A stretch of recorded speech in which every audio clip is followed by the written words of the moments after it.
내가 도청으로 재학이를 데리러 갔어요. 계엄군이 들어온다 간데 어쩌냐. 이렇게 엄마 학생들은 손 들고 나가면 안 쏜다고 하대요. 그렇게 말을 하대요. 재학이가. 재학이하고 대화는 글로 끝났고 7일 새벽에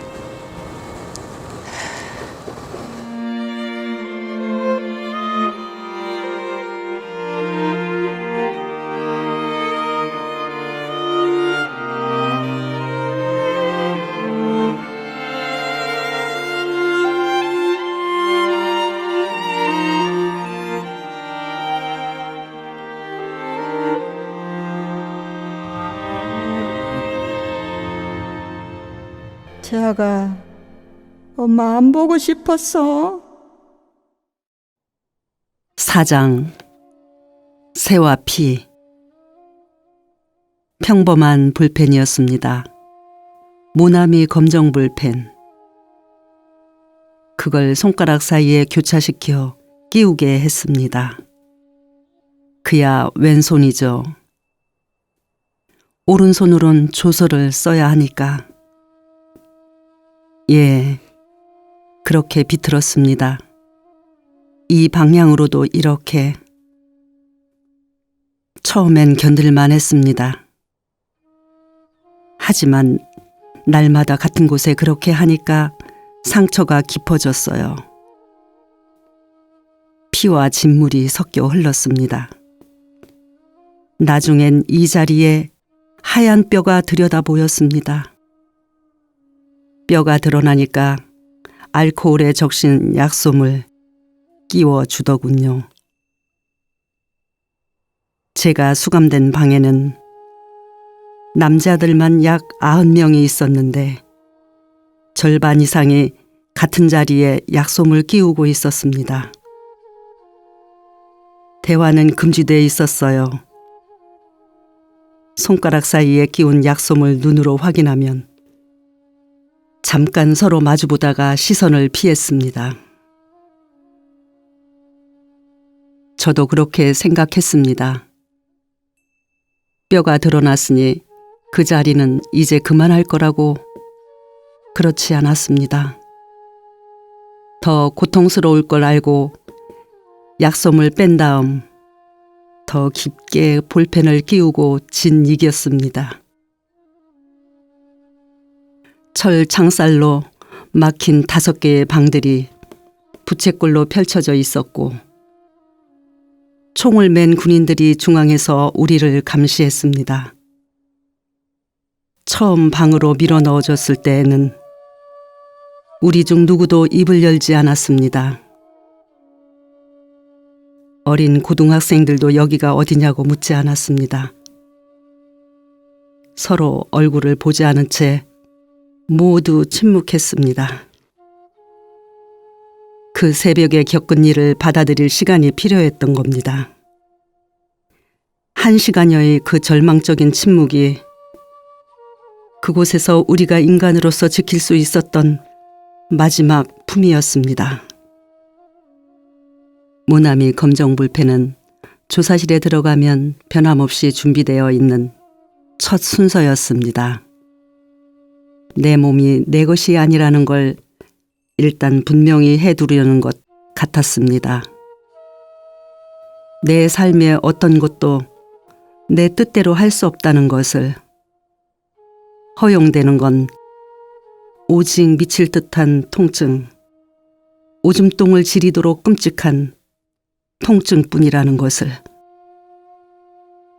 그 순서가 끝나면 그들은 침착하게 질문을 시작했습니다. 내가 어떻게 대답하든 소총의 개머리판이 얼굴을 향해 날아왔습니다. 본능적으로 나는 2팔로 머리를 감싸고 벽 쪽으로 뒷걸음질 쳤습니다. 내가 쓰러지면 그들은 등과 허리를 밟았습니다. 숨이 끊어질 것 같아 내가 몸을 뒤집으면 군화로 정강이를 진직이었습니다. 조사실에서 방으로 돌아온다고 해서 쉴 수 있는 건 아니었습니다. 모두가 정좌를 하고 정면의 철창을 똑바로 바라봐야 했습니다. 눈동자만 움직여도 담뱃불로 지져버리겠다고 한 하사가 말했고, 본보기 삼아 실제로 한 중년 남자의 눈꺼풀을 담뱃불로 문질렀습니다.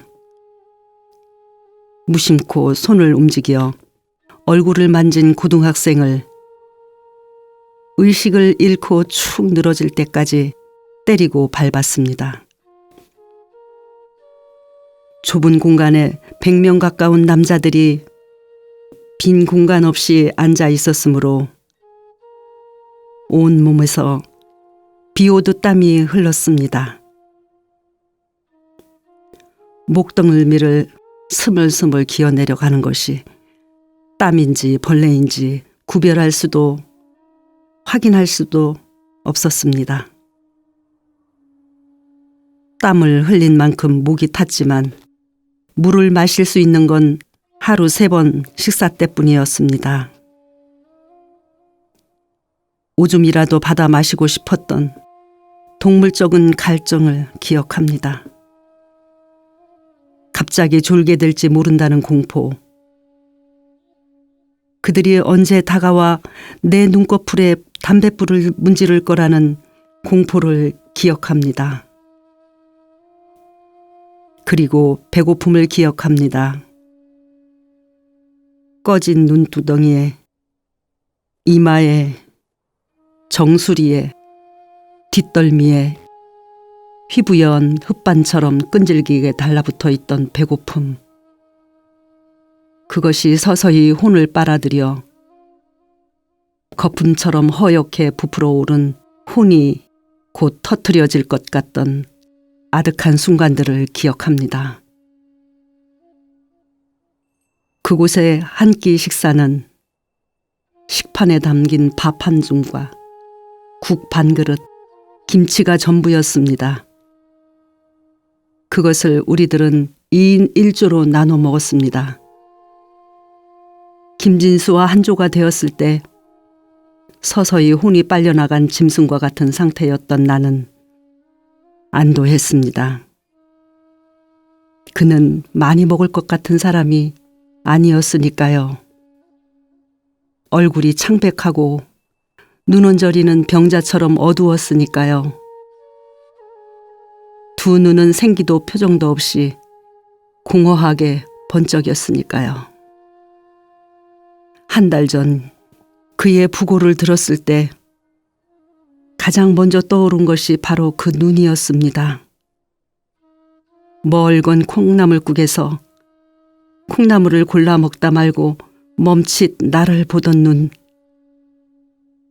그가 콩나물을 다 먹어버릴까봐 긴장하고 있던 나를, 우물거리는 그의 입술을 혐오하며 쏘아보고 있던 나를, 묵묵히 마주 바라보던 나와 똑같은 짐승이었던 그의 차갑고 공허한 두 눈. 나는 모릅니다. 왜 김진수는 죽었고 그와 한조가 되어 함께 밥을 먹었던 나는 아직 살아있는지, 김진수가 더 많은 고통을 받았을까요? 아니요. 나도 충분히 고통받았습니다. 김진수가 더 잠을 못 잤을까요? 아니요. 나도 잠을 못 잡니다. 하루도 깊이 못 잡니다. 숨이 붙어 있는 한 계속 그럴 겁니다. 선생이 나에게 처음 전화를 걸어 김진수에 대해 물은 뒤 생각했습니다. 다시 전화를 걸어온 선생과 이곳에서 만날 약속을 잡은 뒤에도 생각했습니다. 하루도 빠짐없이 생각하고 또 생각했습니다. 왜 그는 죽었고 아직 나는 살아있는지. 김진수가 처음이 아니라고 선생은 전화로 말했지요. 우리들 중 더 많은 사람이 스스로 목숨을 끊을 가능성이 있다고도 말했지요. 그렇다면 선생은 날 도우려는 겁니까? 하지만 선생이 쓰려고 하는 그 논문은 선생 자신을 위한 것이 아닙니까? 김진수의 죽음을 심리적으로 부검하고 있다는 선생의 말을 나는 이해할 수 없습니다. 지금 내 말들을 녹취함으로써 김진수가 죽어간 과정을 복원할 수 있습니까? 그와 나의 경험이 비슷했을지 모르지만 결코 동일하지는 않았습니다. 그가 혼자서 겪은 일들을 그 자신에게서 듣지 않는 한 어떻게 그의 죽음이 부검될 수 있습니까? 김진수는 우리 중에서도 특별히 변칙적인 고문을 더 당한 것으로 알고 있습니다. 아마 외모가 여성적이어서 그랬던 것 같습니다. 아니요. 당시에는 말하지 않았습니다. 10년쯤 지난 뒤에 들은 이야기입니다. 성기를 꺼내 탁자에 올려놓게 하고 나무자로 내려치겠다며 위협했다고 했습니다. 하체를 발가벗기고 영창 앞 잔디밭으로 데려가 팔을 뒤로 묶고 엎드려 있게 했다고 했습니다. 굵은 개미들이 3시간 동안 김진수의 사타구니를 물었다고 했습니다. 석방된 뒤 거의 매일 밤 벌레와 관련된 악몽을 꾸었다고 들었습니다. 그전에는 모르는 사이였습니다. 오며 가며 상황실에서 얼굴만 봤지요. 김진수는 그 해의 대학 신입생이었으니 아직 뺨에 솜털이 나 있었습니다. 얼굴이 휘고 속눈썹이 유난히 짙어서 눈에 띄었습니다. 볼 때마다 무척 빠르게 걸어 다닌다는 느낌이었는데 팔다리와 허리가 가늘고 길어서 더 그렇게 보였던 것 같습니다. 희생자 파악하고 시신관리를 총괄하고 관이며 태극기를 구해와서 장례 준비하고 주로 그런 일을 했던 걸로 압니다. 사실 그 친구가 마지막 밤에 남을 거라고는 생각 못했습니다. 총기를 모두 회수한 뒤 계엄군이 들어오기 전에 도청을 깨끗이 비워놓자고 단 한 사람도 희생되어선 안 된다고 말하는 학생들 중 하나일 거라고 생각했습니다. 저녁에 남은 걸 보고도 의심했습니다. 저 친구는 자정이 되기 전에 빠져나갈 거라고. 김진수와 나를 포함해 12명이 한조가 되어 2층 소회의실에 모였습니다. 처음이자 마지막이라고 생각하고 통성명을 했습니다. 각자 간단한 유서를 써서 이름과 주소를 적고는 찾기 쉽도록 셔츠 앞주머니에 넣었습니다. 당장 닥쳐올 일들이 실감나지 않았던 것도 사실입니다.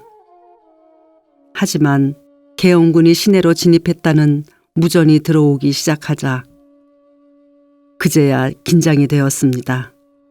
상황실장이 복도로 김진수를 불러낸 건 자정 무렵이었습니다. 여자들을 호위해 도청 밖으로 데려다 주라는 상황실장의 우렁우렁한 목소리가 회의실 안까지 들렸습니다.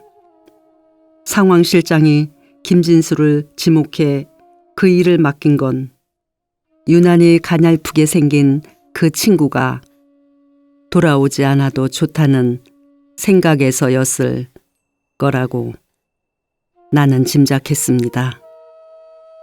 김진수가 자신의 총을 챙겨 굳은 얼굴로 나가는 모습을 보며 생각했던 기억이 납니다. 그래, 너는 돌아오지 말아라. 그러나 짐작과 달리 그는 30분이 채 지나지 않아 돌아왔습니다. 나갈 때와는 달리 긴장이 완전히 풀린 얼굴이었습니다. 밀려오는 졸음을 견딜 수 없는 듯 가늘게 뜬 눈으로 총을 벽에 세워놓더니 창 아래 놓인 인조가죽 소파에 모로 누워 잠들어 버렸습니다. 내가 흔들어 깨우자 신음하듯 말했습니다. 죄송합니다. 조금만 잘게요. 이상한 일은 그 모습을 지켜보던 다른 사람들도 별안간 기운이 빠진 듯 벽에 기대 앉았다는 것입니다. 하나둘 꾸벅꾸벅 졸기 시작했습니다. 나도 막막한 마음이 되어 김진수가 누운 소파 옆에 웅크려 앉았습니다. 어떻게 설명할 수 있을까요? 졸음이 오기는커녕 신경이 가장 날카롭게 곤두서야 할 시간. 냉정한 정신력에 의지해야 할 그 시간에 우리들은 눈도 귀도 입도 없는 뭉클뭉클한 잠 속으로 정신없이 빠져들고 있었습니다. 조심스럽게 문이 열렸다가 소리 없이 닫히는 기척에 나는 눈을 떴습니다. 조그맣고 마을간 얼굴에 알밤처럼 머리를 깎은 중학생이 어느 사이 소파에 기대 앉아 있었습니다. 누구냐? 나는 잠긴 목소리로 물었습니다. 너 누구냐? 어디서 왔어? 눈을 질끈 감으며 소년이 대답했습니다. 너무 졸려요. 조금만 잘게요. 여기서 형들이랑. 그 목소리를 듣자마자 죽은 듯 잠들어 있던 김진수가 소스라치며 눈을 떴습니다. 어떻게 된 거야? 소년의 팔을 붙들며 그가 숨죽여 물었습니다. 내가 아까 가라고 하지 않았어? 너도 간다고 하지 않았어? 김진수의 목소리가 점점 높아졌습니다. 내가 대체 여기서 뭘 하겠다는 거야? 총 쏠 줄은 알아? 머뭇머뭇 소년이 말했습니다. 화내지 마요, 형. 두 사람의 실랑이에 사람들이 부스럭부스럭 깨어났습니다. 소년의 팔을 놓지 않은 채 김진수는 반복해서 말했습니다. 적당한 때 너는 항복해라. 알겠지? 항복하라고. 손 들고 나가. 손 들고 나가는 애를 죽이진 않을 거야. 그해 나는 23살의 교대 복학생이었습니다. 초등학교 교사가 되는 게 인생의 목표였던 내가 소회의실의 조원들을 지휘하는 임무를 맡았다는 것은 그 밤 도청에 남은 사람들이 그만큼 오합지졸이었다는 걸 뜻합니다. 우리 조의 절반 이상이 미성년자였습니다. 장전을 하고 방아쇠를 당기면 정말 총알이 나간다는 게 믿기지 않아. 도청 앞마당에 나가 밤하늘을 향해 한 발 쏘아보고 돌아온 야학생도 있었습니다. 20살이 되지 않은 사람들은 집으로 보낸다는 지도부의 지침을 거부한 건 바로 그들 자신이었습니다. 그들의 의지가 너무 강했기 때문에 만 17세까지만이라도 억지로 돌려보내는 일에 긴 언쟁과 설득이 필요했습니다. 상황실장으로부터 내가 지시받은 작전은 실상 작전이라고 부를 수도 없는 것이었습니다. 계엄군이 도청에 다다를 것으로 예상된 시각은 새벽 2시였고 우리는 1시 30분부터 2층 복도로 나가 있었습니다. 성인 한 사람이 창문 하나씩을 맡았습니다. 미성년자들은 창과 창 사이에 엎드려 대기하다가 옆에 있던 사람이 총에 맞으면 그 자리를 맡기로 했습니다. 다른 조들이 어떤 임무를 맡았는지, 그것이 얼마나 현실적인 작전이었는지 나는 알지 못합니다. 처음부터 상황실장은 우리 목표가 버티는 것이라고 말했습니다. 날이 밝을 때까지만, 수십만의 시민이 분수대 앞으로 모일 때까지만. 지금은 어리석게 들리겠지만 그 말을 절반은 믿었습니다. 죽을 수 있지만 어쩌면 살 수도 있다고 생각했습니다. 지겠지만 어쩌면 버텨낼 수 있을 거라고 생각했습니다. 나뿐만 아니라 조원들 대부분이, 특히 어린 친구들은 더 강한 희망을 품고 있었습니다. 지도부를 이끌었던 대변인이 전날 외신 기자들을 만나 했다는 말을 우리는 모르고 있었습니다. 우리가 반드시 패배할 거라고 그는 말했다지요. 반드시 죽을 것이며 두렵지 않다고 말했다지요. 고백하건대 나에게 그런 초연한 확신은 없었습니다. 김진수의 생각에 대해선 알지 못합니다. 그는 자신이 죽으리라고 예상하면서도 도청 밖까지 나갔다가 되돌아왔던 걸까요? 아니면 나처럼 죽을 수도 있지만 살 수도 있다는 생각,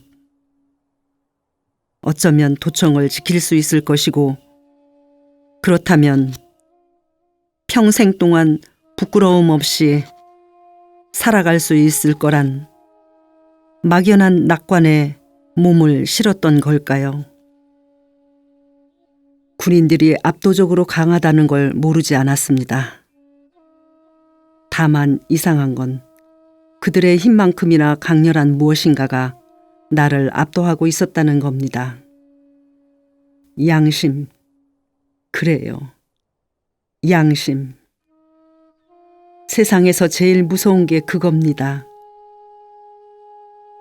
군인들이 쏘아 죽인 사람들의 시신을 리어카에 실어 앞세우고 수십만의 사람들과 함께 총구 앞에 섰던 날, 느닷없이 발견한 내 안의 깨끗한 무엇에 나는 놀랐습니다. 더 이상 두렵지 않다는 느낌, 지금 죽어도 좋다는 느낌.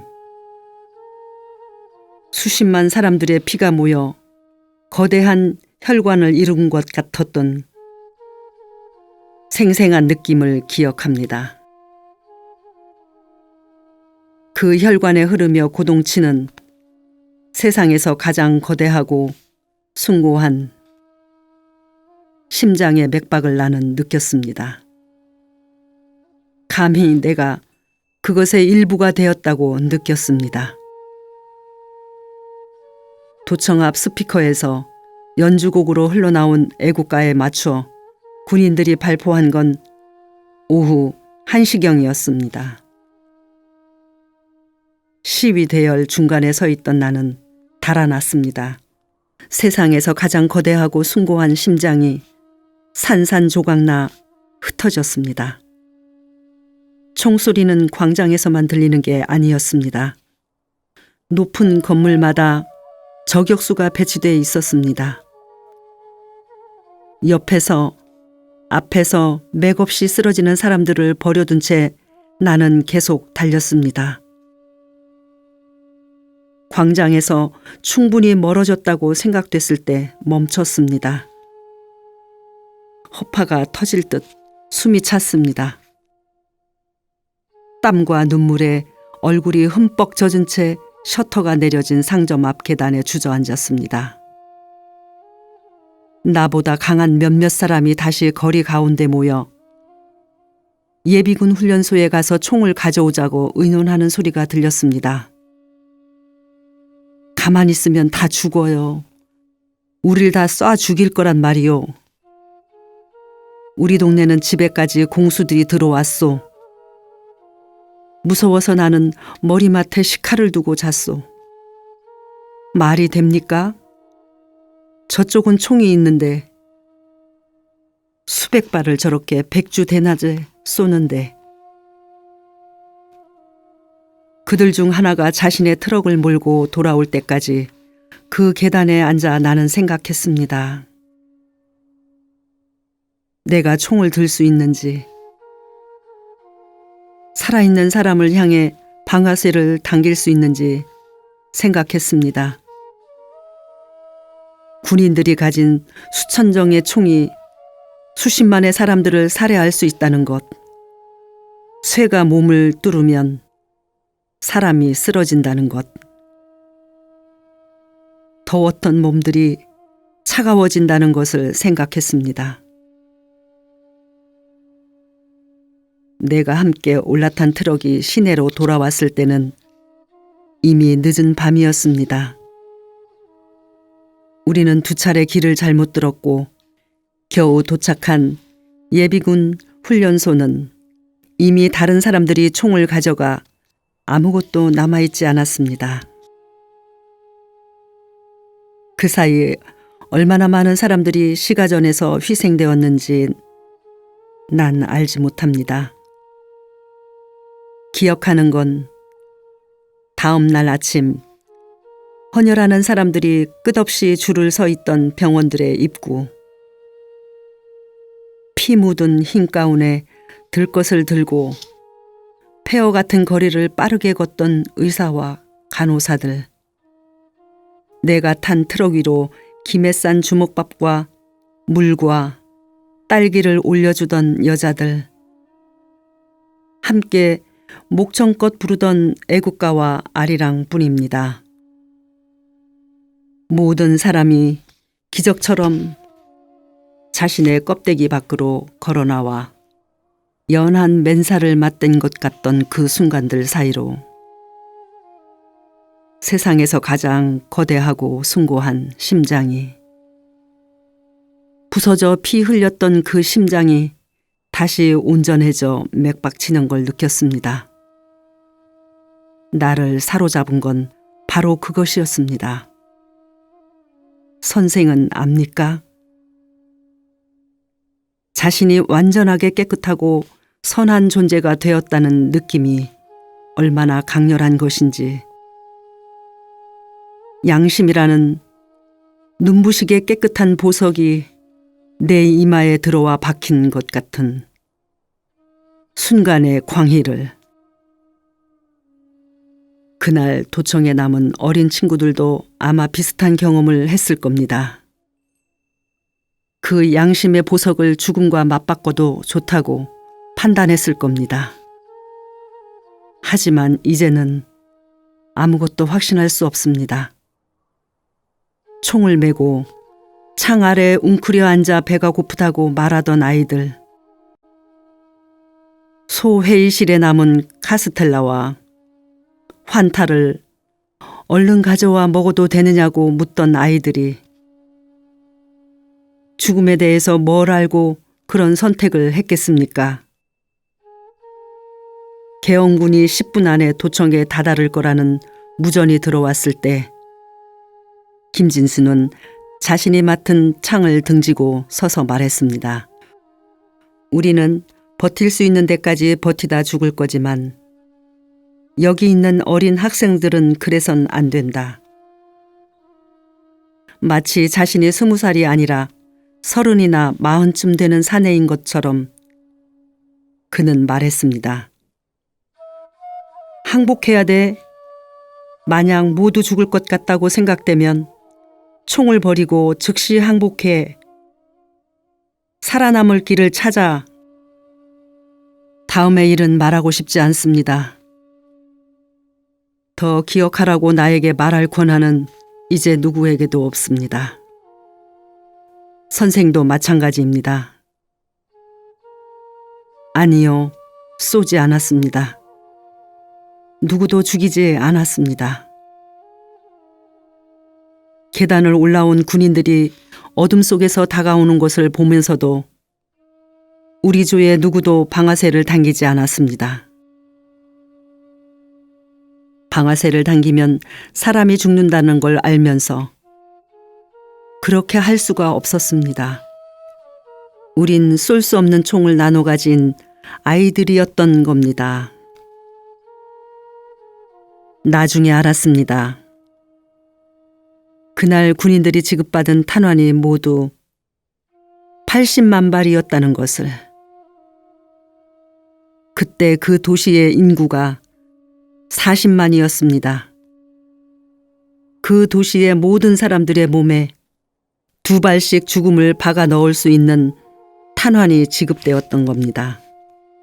문제가 생기면 그렇게 하라는 명령이 있었을 거라고 나는 믿고 있습니다. 학생 대표의 말대로 우리가 총기를 도청 로비에 쌓아놓고 깨끗이 철수했다면 그들은 시민들에게 총구를 겨눴을지도 모릅니다. 그 새벽 캄캄한 도청 계단을 따라 글자 그대로 콸콸 소리를 내며 흐르던 피가 떠오를 때마다 생각합니다. 그건 그들만의 죽음이 아니라 누군가의 죽음들을 대신한 거였다고. 수천 곱절의 죽음, 수천 곱절의 피였다고. 방금 전까지 눈을 마주치며 대화했던 사람들에게서 흘러나오는 피를 곁눈으로 보며 누가 죽고 누가 남았는지도 파악하지 못한 채 나는 복도에 머리를 박고 엎드렸습니다. 그들이 매직으로 내 등에 무엇인가 글씨를 쓰는 것을 느꼈습니다. 극렬분자, 총기 소지, 그렇게 썼다는 것을 상무대 유치장에서 다른 사람이 알려주었습니다. 체포 당시 총을 가지고 있지 않아 단순 가담자로 분류된 사람들이 6월까지 차례로 석방되고 이른바 극렬분자, 총기 소지자들만 상무대에 남았습니다. 고문의 양상이 달라진 것은 그때부터였습니다.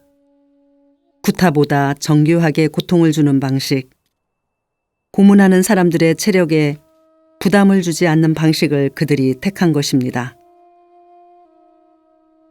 비녀꽂기, 통닭구이, 물고문, 전기고문.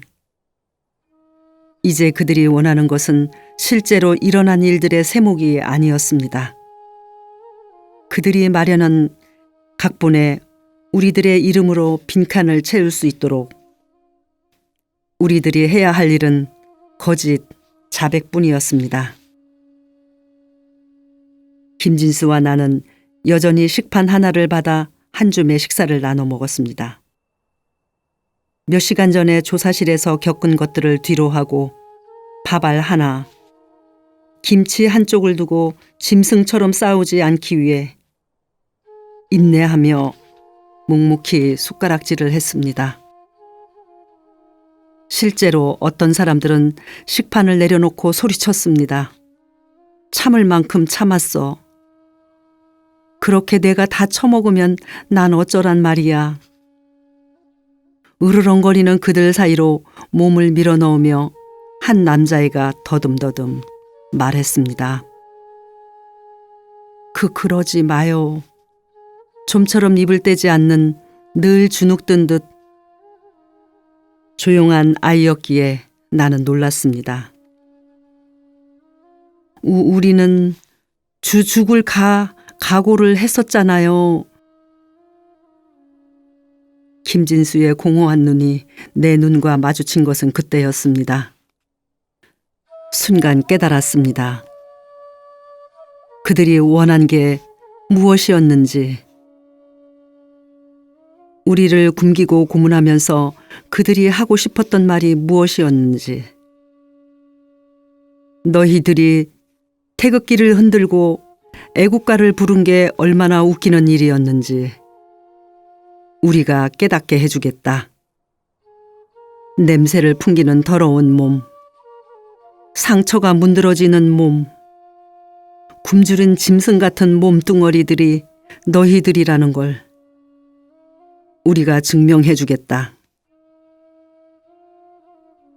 그 남자애의 이름은 영재였습니다. 그날 이후 김진수는 종종 그 이름을 불렀습니다. 식사가 끝난 뒤 감시병이 너그러워지는 10여 분 동안 가만 말을 걸었습니다. 영재야, 그렇게 먹고 배 안 고프냐? 김영재, 너 본관이 어디냐? 나도 김해 김씨인데 무슨 파냐? 말 높이지 마라. 16살이라면서 나 너보다 4살밖에 안 많아. 그렇게 내가 나이 들어 보이냐? 그래라 그럼. 삼촌이라고 해라. 어차피 학렬로 내가 조카니까. 두 사람이 주고받는 시시콜콜한 대화를 옆에서 들으면서 그 아이가 초등학교만 마치고 3년째 외삼촌의 목공소에서 기술을 배우고 있었다는 걸 알게 되었습니다.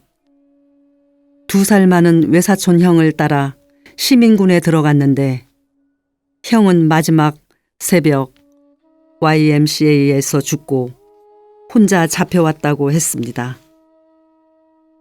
카스테레가 제일 뭐 먹고 싶어요. 사이다 하고 같이 외사촌이 죽던 이야기를 하면서도 울지 않던 그 아이는 뭐가 먹고 싶으냐는 말에 주먹으로 눈 언저리를 문지르며 대답했습니다. 눈을 문지르지 않는 그 아이의 왼 주먹, 꽉 움켜쥔 그 손가락들 사이에 약솜이 끼워져 있는 것을 나는 묵묵히 바라봤습니다. 생각하고 또 생각했습니다. 이해하고 싶었기 때문입니다. 어떻게든 내가 겪은 일들을 이해해야 했기 때문입니다. 묽은 진물과 진득한 고름, 냄새나는 침, 피, 눈물과 콧물, 속옷에 지린 오줌과 똥, 그것들이 내가 가진 전부였습니다. 아니, 그것들 자체가 바로 나였습니다. 그것들 속에서 썩어가는 살덩어리가 나였습니다. 지금도 나는 여름을 견디지 못합니다. 벌레 같은 땀이 스멀스멀 가슴팍과 등으로 흘러내리면 내가 살덩어리였던 순간들의 기억이 고스란히 돌아와 있는 걸 느끼며 깊은 숨을 쉽니다. 이를 악물고 더 깊은 숨을 쉽니다. 각진 강목이 어깨축지와 등 허리 사이로 비집고 들어와 자신의 곧은 물성대로 활짝 펴지며 내 몸을 비틀 때 제발 그만, 잘못했습니다. 헐떡이는 1초와 1초 사이 손톱과 발톱 속으로 그들이 송곳을 꽂아 넣을 때 숨 들이쉬고 뱉고 제발 그만, 잘못했습니다. 신음 1초와 1초 사이 다시 비명, 몸이 사라져 주기를. 지금 제발, 지금 내 몸이 지워지기를. 우리가 조소를 쓰던 여름부터 가을까지 작은 단층 블록 건물 하나가 상무대 공터에 세워졌습니다. 어디로도 우리를 이송하지 않고 재판하기 위해 새로 군법 재판소를 지은 것입니다. 갑자기 쌀쌀해진 10월 셋째 주, 최종 조서가 넘어간 지 열흘 만에 재판이 열렸습니다. 그 열흘간 처음으로 우리들은 고문 없는 수감 생활을 했습니다. 몸 구석구석의 상처들이 서서히 아물며 검붉은 딱지가 앉았습니다. 하루에 2차례씩 닷새 동안 재판이 열렸던 걸로 기억합니다. 한 번에 약 30명씩 들어가 선고를 받았습니다. 피고가 너무 많았기 때문에 방청석 장의자들이 마지막 10까지 우리들이 줄을 맞춰 앉았습니다. 총을 맨 군인 수십 명도 줄을 맞춰 우리 사이사이에 앉았습니다. 전원 고개 숙인다. 하사의 명령에 나는 고개를 숙였습니다. 더 깊이 숙인다. 나는 더 깊이 고개를 숙였습니다. 재판장님이 곧 들어오신다. 끽소리만 내도 즉석 총살이다. 알겠나? 입 닥치고 끝까지 고개 숙이고 있어야 한다. 최후 변론은 1분을 초과하면 안 된다. 알겠나? 그들은 장전한 소총을 들고 의자와 의자 사이를 다니며 자세가 바르지 않은 사람의 머리를 개머리판으로 쳤습니다. 재판소 밖에서 가을 풀벌레가 울고 있었습니다. 그날 아침 새로 받은 세제 냄새가 풍기는 깨끗한 푸른색 수의를 입고서 나는 즉석 총살이란 말을 곰곰이 생각했습니다. 정말 닥쳐올 총살을 기다리듯 숨을 죽였습니다. 죽음은 새 수유같이 서늘한 것일지도 모른다고 그때 생각했습니다. 지나간 여름이 삶이었다면, 피고름과 땀으로 얼룩진 몸뚱이가 삶이었다면, 아무리 신음해도 흐르지 않던 일초들이 치욕적인 허기 속에서 쉰 콩나물을 씹던 순간들이 삶이었다면, 죽음은 그 모든 걸 한 번에 지우는 깨끗한 붓질 같은 것이리라고. 재판장님이 입장하십니다. 서기의 말이 떨어지자 앞문이 열리며 법무장교 셋이 차례로 들어왔습니다. 깊이 고개를 숙이고 있던 내 귀에 이상한 소리가 들린 건 그때였습니다. 앞에서 2번째 줄 정도였습니다. 반쯤 고개를 들고 나는 앞쪽을 살폈습니다. 누군가가 소리 죽여 흐느끼듯 애국가 첫 소주를 부르기 시작하고 있었습니다. 그가 어린 영재라는 걸 깨달았을 때 누가 먼저랄 것 없이 이미 합창이 시작돼 있었습니다. 자력에 이끌린 것처럼 나도 따라 불렀습니다. 죽은 듯이 고개를 숙이고 있던 우리들이, 땀과 피와 고름이었던 우리들이 조용히 노래하는 동안 어째서였는지 그들은 제지하지 않았습니다. 소리치지도, 개머리판으로 머리를 내리치지도, 위협했던 대로 벽으로 몰아넣어 총살하지도 않았습니다. 우리가 노래를 끝마칠 때까지 소절과 소절 사이마다 위태한 침묵이 풀벌레 소리와 함께 간이 재판소의 서늘한 공기 속에 도사리고 있었습니다. 나는 9년형을, 김진수는 7년형을 언도받았습니다. 하지만 형량은 무의미했습니다. 이듬해 성탄절까지 군부는 우리 모두를, 사형과 무기징역을 선고받은 사람들까지 특사로 석방했으니까요. 그 제목들이 부조리 했다는 걸 스스로 자백하듯 말입니다.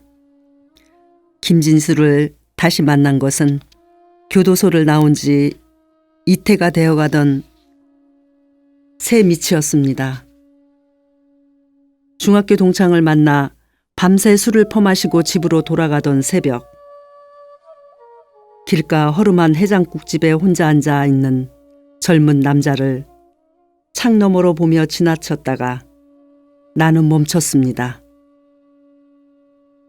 진지하게 숙제를 하는 듯 숟가락을 꽉 쥐고 국밥을 내려다보는 자세가 낯익었기 때문입니다.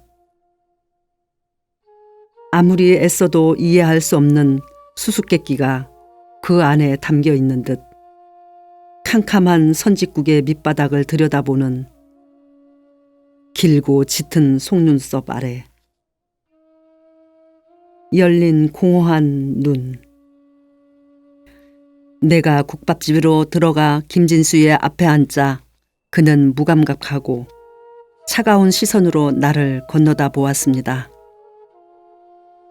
술이 덜 깬 나는 잠자코 웃었습니다. 쉬기가 잠시 허락해준 너그러움으로 기다렸습니다.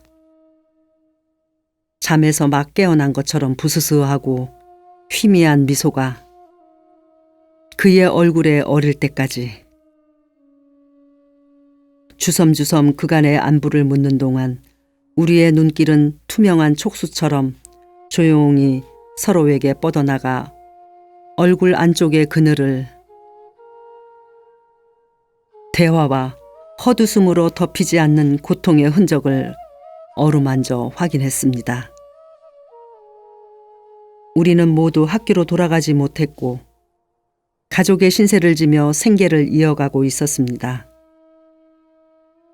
김진수는 매형의 전파사 일을 돕고 있었고 나는 큰 댁에서 하는 한식당 일을 돕다가 얼마 전에 그만둔 상태였습니다.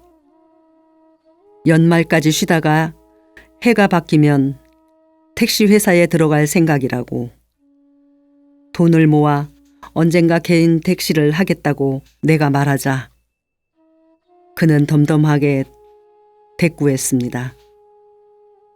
매형도 나한테 충고하더라고요. 중장비 기사 자격증을 따라고. 어차피 일반 회사는 못 들어가니까. 그런데 운전면허는 어떻게 따셨어요? 요즘 문제집을 들여다보는데 머리가 아파요. 실제로 두통이 심해서 외워지지 않아요. 어떨 땐 전파사에서 돈 계산하는 것도 만만치 않아요. 조금만 복잡한 더하기 빼기를 해도 머리가 아파서 나 역시 원인 없는 치통 때문에 자주 진통제를 먹는다고 말하자 그는 다시 덤덤하게 물었습니다. 잠은 잘 자나요? 난 잠이 안 와서 혼자 소주 2병 마시고 지금 해장하고 있었어요. 집에서 술 먹으면 누나가 싫어하니까. 누나는 뭐 나한테 화내거나 하진 않아요. 그냥 울죠. 그게 보기 싫어서 더 술 생각이 나죠. 한 잔 더 할까요? 물으며 그는 내 얼굴을 무심히 건너다 보았습니다. 우리 한 잔 더 하죠. 모직 코트깃을 올려세운 직장인들이 창밖으로 바삐 걸어 출근할 무렵까지 우리는 함께 마셨습니다. 아무것도 있게 해주지 않는 투명하고 독한 술을 차가운 유리잔에 붓고 다시 부었습니다. 드문드문 기억이 끊기다가 나중에는 완전히 끊어졌습니다. 어떻게 그와 헤어져서 집으로 돌아왔는지 기억할 수 없습니다. 김진수의 실수로 술병이 탁자에 엎어지고 차가운 술이 내 코로 댄 바지를 적시던 감각. 그가 스웨터 소매로 함부로 술을 닦아내던 모습. 마침내 고개를 가누지 못하고 탁자에 이마를 엎드리던 순간들이 얼핏 떠오를 뿐입니다. 그 후 우리는 이따금 만나 함께 술을 마셨습니다. 서로가 자격증 시험에 떨어지고 교통사고를 내고 빚이 생기고 다치거나 병을 얻고 정 많고 서글서글한 여자를 만나 잠시 모든 고통이 끝났다고 믿고 그러나 자신의 손으로 모든 걸 무너뜨려 다시 혼자가 되는 비슷한 경로를 거울 속 일그러진 얼굴처럼 지켜보는 사이 10년이 흘렀습니다. 하루하루의 불면과 악몽, 하루하루의 진통제와 수면 유도제 속에서 우리는 더 이상 젊지 않았습니다. 더 이상 누구도 우리를 위해 염려하거나 눈물 흘리지 않았습니다. 우리 자신조차 우리를 경멸했습니다. 우리들의 몸속에 그 여름에 조사실이 있었습니다. 검정색 모나미 볼펜이 있었습니다. 하얗게 드러난 손가락뼈가 있었습니다. 흐느끼며 애원하고 구걸하는 낯익은 음성이 있었습니다. 언젠가 김진수는 나에게 말했습니다. 꼭 죽이고 싶은 사람들이 있었어. 형, 아직 완전히 취하지 않은 그의 검고 깊은 눈이 나를 응시했습니다. 언젠가 됐든 내가 죽을 땐 그 사람들까지 꼭 데리고 갈 생각이었어. 잠자코 나는 그의 잔에 술을 따랐습니다. 그런데 이젠 그런 생각도 들지 않아. 지쳤어. 형. 하고 그는 다시 나를 불렀습니다. 맑은 술이 담긴 유리잔을 내려다보며 마치 내가 그 속에 있어 말을 거는 것처럼 고개를 들지 않았습니다. 우리는 총을 들었지. 그렇지? 나는 고개를 끄덕이지도 그에게 대꾸하지도 않았습니다. 그게 우리를 지켜줄 줄 알았지. 스스로 묻고 스스로 답하는 일에 익숙한 듯 그는 술잔을 향해 희미하게 웃었습니다. 하지만 우린 그걸 쏘지도 못했어. 작년 9월 택시 교대를 마치고 집으로 돌아가던 새벽에 예고 없이 그를 만났습니다. 추적추적 가을비가 내리던 날이었습니다. 우산을 쓰고 캄캄한 골목 모퉁이를 막 돌았는데 후드 달린 검은 방수 점퍼 차림에 김진수가 나를 기다리고 있었습니다. 얼마나 놀랐던지 유령같이 해쓱한 그의 얼굴을 후려치고 싶은 이상한 분노를 느꼈던 기억이 납니다. 아니, 그 얼굴을 쓱쓱 손으로 문질러 표정을 지워버리고 싶었던 것 같습니다. 아니요. 적대적인 표정은 아니었습니다. 물론 지쳐 보였지만 그건 특별한 게 아니었습니다. 지난 10년간 그는 거의 언제나 지쳐 보였으니까요. 그의 표정은 여느 때와 달랐습니다. 설명할 수 없는 차디찬 무엇, 체념도 슬픔도 원한도 아닌 무엇이 일렁이며 긴 속눈썹 아래로 물기 없이 흘러내리고 있었습니다. 아무 말도 하지 않는 그를 일단 내 방으로 데리고 갔습니다. 무슨 일이야? 옷을 갈아입으며 나는 물었습니다. 그는 방수 점퍼를 발치에 벗어놓고 얇은 반팔 면 티셔츠 바람으로 정좌하고 있었습니다. 그 자세가 10년 전 상무대 유치장을 연상시켜 나는 다시 이상한 분노를 느꼈습니다.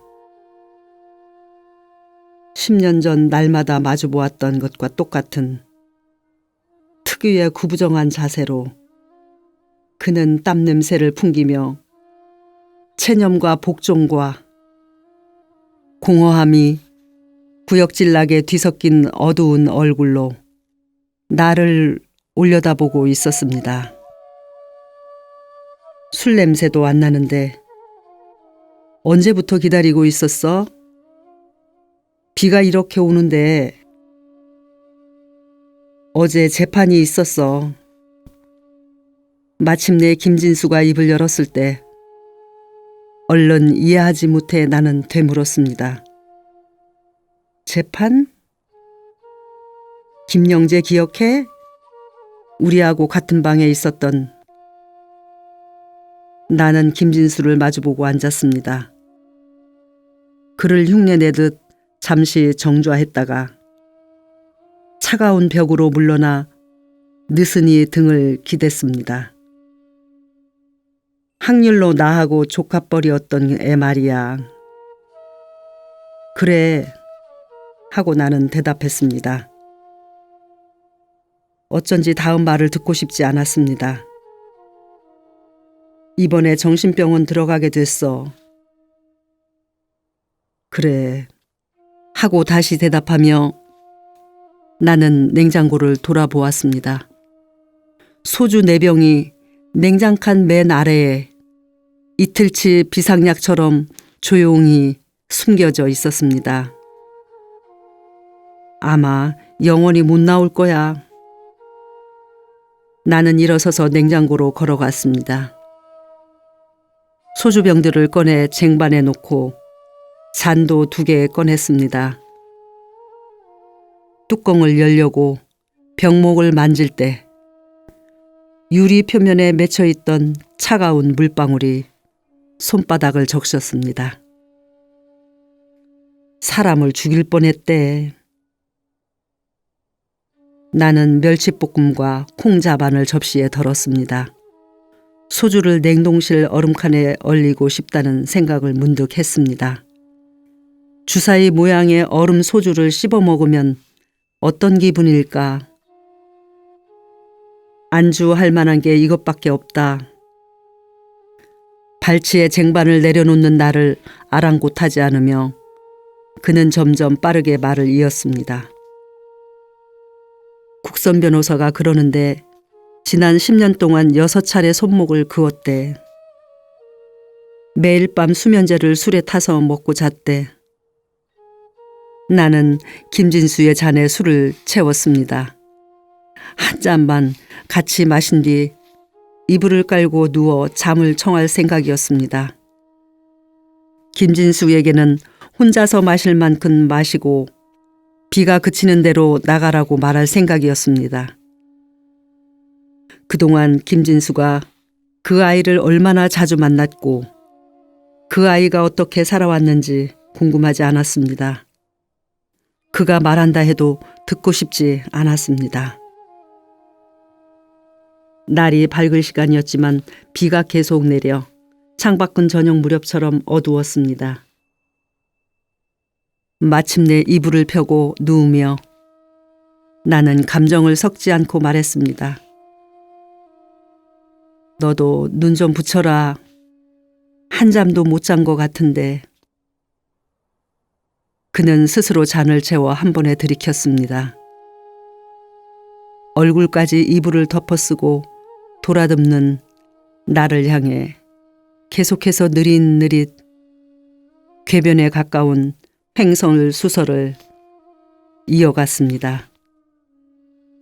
그러니까 형, 영혼이란 건 아무것도 아닌 건가?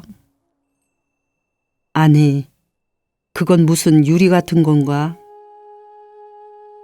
유리는 투명하고 깨지기 쉽지. 그게 유리의 본성이지. 그러니까 유리로 만든 물건은 조심해서 다뤄야 하는 거지. 금이 가거나 부서지면 못 쓰게 되니까. 버려야 하니까. 예전에 우린 깨지지 않은 유리를 갖고 있었지. 그게 유리인지 뭔지 확인도 안 해본 단단하고 투명한 진짜였지. 그러니까 우린 부서지면서 우리가 영혼을 갖고 있었단 걸 보여준 거지. 진짜 유리로 만들어진 인간이었단 걸 증명한 거야. 살아있는 김진수와의 만남은 그것이 마지막이었습니다. 부고를 들은 것은 그해 겨울이었습니다. 그 석 달 동안 그가 어떻게 지냈는지 나는 알지 못합니다. 그가 한 번 사무실로 전화한 적이 있었지만 근무 중이어서 받지 못했고, 근무가 끝나 내가 전화를 걸었을 땐 그가 전화를 받지 않았습니다. 그 가을은 유난히 비가 잦았고, 비가 그칠 때마다 가파르게 기온이 떨어졌습니다. 새벽에 근무를 마치고 골목 모퉁이를 돌아갈 때면 나도 모르게 걸음이 늦춰졌습니다. 그가 죽고 없는 지금도 마찬가지입니다. 그 모퉁이 집을 지날 때면, 특히 비가 올 때면 검은 방수 점퍼를 입고 어둠 속에 유령처럼 서 있던 김진수가 떠오릅니다. 그의 장례식은 조촐했습니다. 그의 가족들은 그와 비슷하게 깊은 쌍꺼풀과 긴 속눈썹을, 그의 눈처럼 공허하고 속을 알 수 없는 눈빛을 가지고 있었습니다. 그의 누나는 한때 뛰어난 미인이었을 듯한 고운 얼굴로 표정 없이 내 손을 잡았다가 놓았습니다. 관을 들 사람이 부족하다고 해서 화장장까지 같이 갔다가 관이 화덕 속으로 들어가는 것까지만 보고 나는 돌아왔습니다. 시내까지 나오는 차편이 없어서 버스가 다니는 삼거리까지 30분쯤 걸어 나왔던 기억이 납니다. 유서는 보지 못했습니다. 이 사진이 정말 유서와 함께 있었습니까? 그런 이야기는 한 번도 나에게 하지 않았습니다. 그와 내가 가까웠다 한들 얼마나 가까웠겠습니까? 우리는 서로에게 의지했지만 동시에 언제나 서로의 얼굴을 후려치고 싶어 했습니다. 지우고 싶어 했습니다. 영원히 밀어내고 싶어 했습니다. 내가 이 사진을 설명해야 합니까? 어디서부터 어떻게 설명해야 합니까? 총을 맞아 죽은 사람들이 있고 바닥이 피투성이군요. 도청 앞마당에 외신 기자가 들어가서 찍었겠지요. 한국 기자들은 못 들어갔을 테니까. 그랬겠지요. 사진집에서 오렸겠지요. 여러 종류의 사진집들이 떠돌아다녔지 않습니까? 김진수가 어떤 이유로 이 사진을 끝까지 가지고 있었는지, 왜 유서 곁에 이 사진이 놓여 있었는지 내가 이제 추측해야 합니까? 여기 직선으로 쓰러져 죽어 있는 아이들에 대해 선생에게 말해야 합니까? 무슨 권리로 그걸 나에게 요구합니까? 군인들의 명령대로 2층 복도에 머리를 박고 있던 우리들이 도청 마당으로 끌려 내려간 건 동틀 무렵이었습니다. 뒤로 손이 묶인 채 마당 가장자리에 일렬로 무릎 꿇고 앉은 우리들에게 한 장교가 다가왔습니다. 그는 흥분해 있었습니다. 한 사람씩 군화로 등을 밟아 흙바닥에 머리를 박게 하며 욕설을 퍼부었습니다. C8.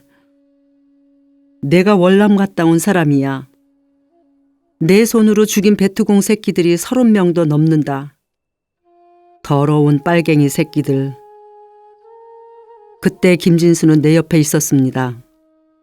장교가 김진수의 등을 밟자 하필 자갈에 찌은 이마에서 피가 흘렀습니다.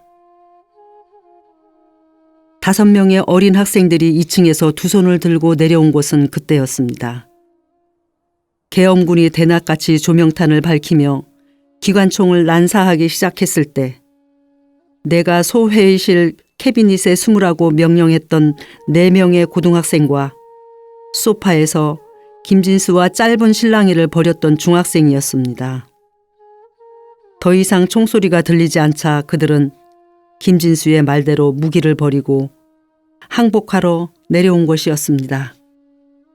저 새끼들 봐라. 김진수의 등을 밟고 있던 장교가 여전히 흥분한 채 소리쳤습니다. 씨팔 빨갱이들. 항복이다 이거냐? 목숨은 아깝다 이거냐? 한 발을 여전히 김진수의 등에 올린 채 그는 M16을 들어 조준했습니다. 망설이지 않고 학생들에게 총을 갈겼습니다. 나도 모르게 고개를 들어 그의 얼굴을 봤습니다. 씨발, 존나 영화 같지 않냐? 치열이 고른 이를 드러내며 그가 부하를 향해 말했습니다. 아시겠습니까? 그러니까 이 사진에서 이 아이들이 나란히 누워있는 건 이렇게 가지런히 옮겨놓은 게 아닙니다. 한 줄로 아이들이 걸어오고 있었던 겁니다. 우리가 시킨 대로 두 팔을 들고 줄을 맞춰 걸어오고 있었던 겁니다. 어떤 기억은 아물지 않습니다. 시간이 흘러 기억이 흐릿해지는 게 아니라 오히려 그 기억만 남기고 다른 모든 것이 서서히 마모됩니다. 색전구가 하나씩 나가듯 세계가 어두워집니다. 나 역시 안전한 사람이 아니란 걸 알고 있습니다. 이제는 내가 선생에게 묻고 싶습니다. 그러니까 인간은 근본적으로 잔인한 존재인 것입니까? 우리들은 단지 보편적인 경험을 한 것뿐입니까? 우리는 존엄하다는 착각 속에 살고 있을 뿐 언제든 아무것도 아닌 것, 벌레, 짐승, 고름과 진물의 덩어리로 변할 수 있는 겁니까? 굴욕당하고 훼손되고 살해되는 것. 그것이 역사 속에서 증명된 인간의 본질입니까? 부마 항쟁의 공수부대로 투입됐던 사람을 우연히 만난 적이 있습니다. 내 이력을 듣고 자신의 이력을 고백하더군요. 가능한 한 과격하게 진압하라는 명령이 있었다고 그가 말했습니다. 특별히 잔인하게 행동한 군인들에게는 상부에서 몇십만 원씩 포상금이 내려왔다고 했습니다. 동료 중 하나가 그에게 말했다고 했습니다. 뭐가 문제냐? 맷값을 주면서 사람을 패라는데 안 팰 이유가 없지 않아? 베트남전에 파견됐던 어느 한국군 소대에 대한 이야기도 들었습니다. 그들은 시골 마을회관의 여자들과 아이들, 노인들을 모아놓고 모두 불태워 죽였다지요. 그런 일들을 전시에 행한 뒤 포상을 받은 사람들이 있었고 그들 중 일부가 그 기억을 지니고 우리들을 죽이러 온 겁니다. 제주도에서, 관동과 난징에서, 보스니아에서, 모든 신대륙에서 그렇게 했던 것처럼 유전자에 새겨진 듯 동일한 잔인성으로 잊지 않고 있습니다. 내가 날마다 만나는 모든 이들이 인간이란 것을. 이 이야기를 듣고 있는 선생도 인간입니다. 그리고 나 역시 인간입니다. 날마다 이 손의 흉터를 들여다봅니다. 뼈가 드러났던 이 자리, 날마다 휘끗한 진물을 뱉으며 썩어 들어갔던 자리를 쓸어봅니다. 평범한 무나미 검정 볼펜을 우연히 마주칠 때마다 숨을 죽이고 기다립니다. 흙탕물처럼 시간이 나를 쓸어가길 기다립니다. 내가 밤낮 없이 짊어지고 있는 더러운 죽음의 기억이 진짜 죽음을 만나 깨끗이 나를 놓아주기를 기다립니다. 나는 싸우고 있습니다. 날마다 혼자서 싸웁니다. 살아남았다는, 아직도 살아있다는 치욕과 싸웁니다. 내가 인간이라는 사실과 싸웁니다. 오직 죽음만이 그 사실로부터 앞당겨 벗어날 유일한 길이라는 생각과 싸웁니다. 선생은, 나와 같은 인간인 선생은 어떤 대답을 나에게 해줄 수 있습니까?